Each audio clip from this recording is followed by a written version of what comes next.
অপহৃত অটো চালককে উদ্ধার করল কাছাড় পুলিশ। অসম মিজোরাম সীমান্ত থেকে কাছাড়ের এক অটো চালককে অপহরণ করে 10 লক্ষ টাকা মুক্তিপণ দাবি করেছিল অপহরণকারীরা।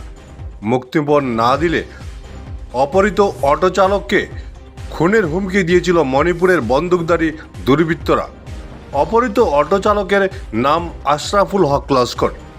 ঘটনাটি গত 26 জানুয়ারি সংঘটিত হয়েছিল। পুলিশ সুপার নোমাল মাহাত্তা এ ব্যাপারে সংবাদ মাধ্যমে বিস্তারিত তুলে ধরেন। এটা 26 জানুৱাৰী তাৰিখে এটা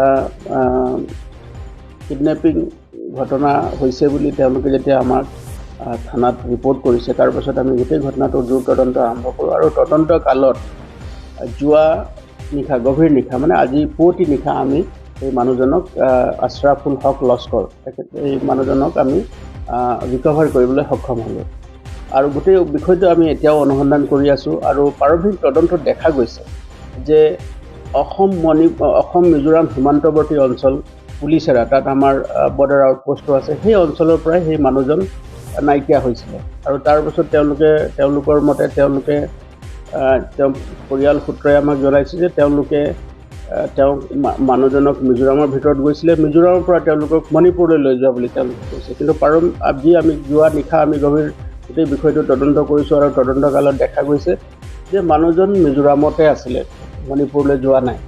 তো সেই গভীৰ অৰণ্যৰ মাজত আমি তেওঁৰ লোকেশ্যন বা তেওঁৰ অৱস্থান আমি গম পাইছিলোঁ। গম পাই পেলাই আমি মিজোৰাম আৰক্ষীৰ লগতো যোগাযোগ কৰিছোঁ আৰু মিজোৰাম আৰক্ষীও আমাক সম্পূৰ্ণ সহযোগ কৰিছে আৰু তাৰ সহযোগৰ ভিত্তিতে আমি পুৱতি নিশা মানুহজনক ৰিকভাৰ কৰিবলৈ সক্ষম হ'লোঁ।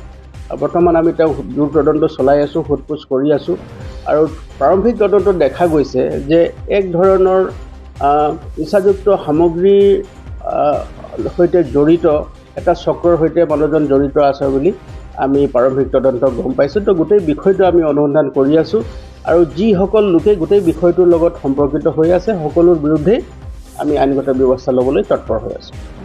তেওঁলোকে যিকেইজন মানুহৰ বিৰুদ্ধে তেওঁলোকে এজাহাৰ দাখিল কৰিছে সেইকেইটা তেওঁলোকৰ পৰিয়ালৰ মানুহ আৰু পৰিয়ালৰ মানুহত তেওঁলোকৰ এটা আৰ্থিক লেনা দেনা আছে আৰু তাৰ লগতে এক ধৰণৰ মই যিটো কৈছোঁ, এক ধৰণৰ নিচাযুক্ত সামগ্ৰী মানে তাৰ ইলিগেল যিটো ট্ৰান্সপৰ্টেশ্যন আছে তাৰ লগত তেওঁলোকে জড়িত হৈ আছে।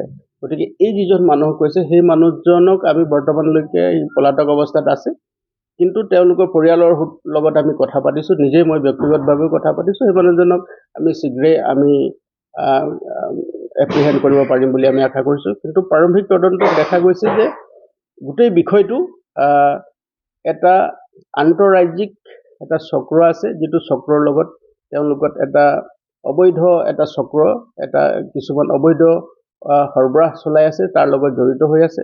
গতিকে আমি ইয়াৰ বিৰুদ্ধে কঠোৰতম আইনগত ব্যৱস্থা ল'বৰ কাৰণে বৰ্তমান আমি তৎপৰ হৈ আছোঁ। ব্যুৰো ৰিপোৰ্ট বৰাক ভিছন।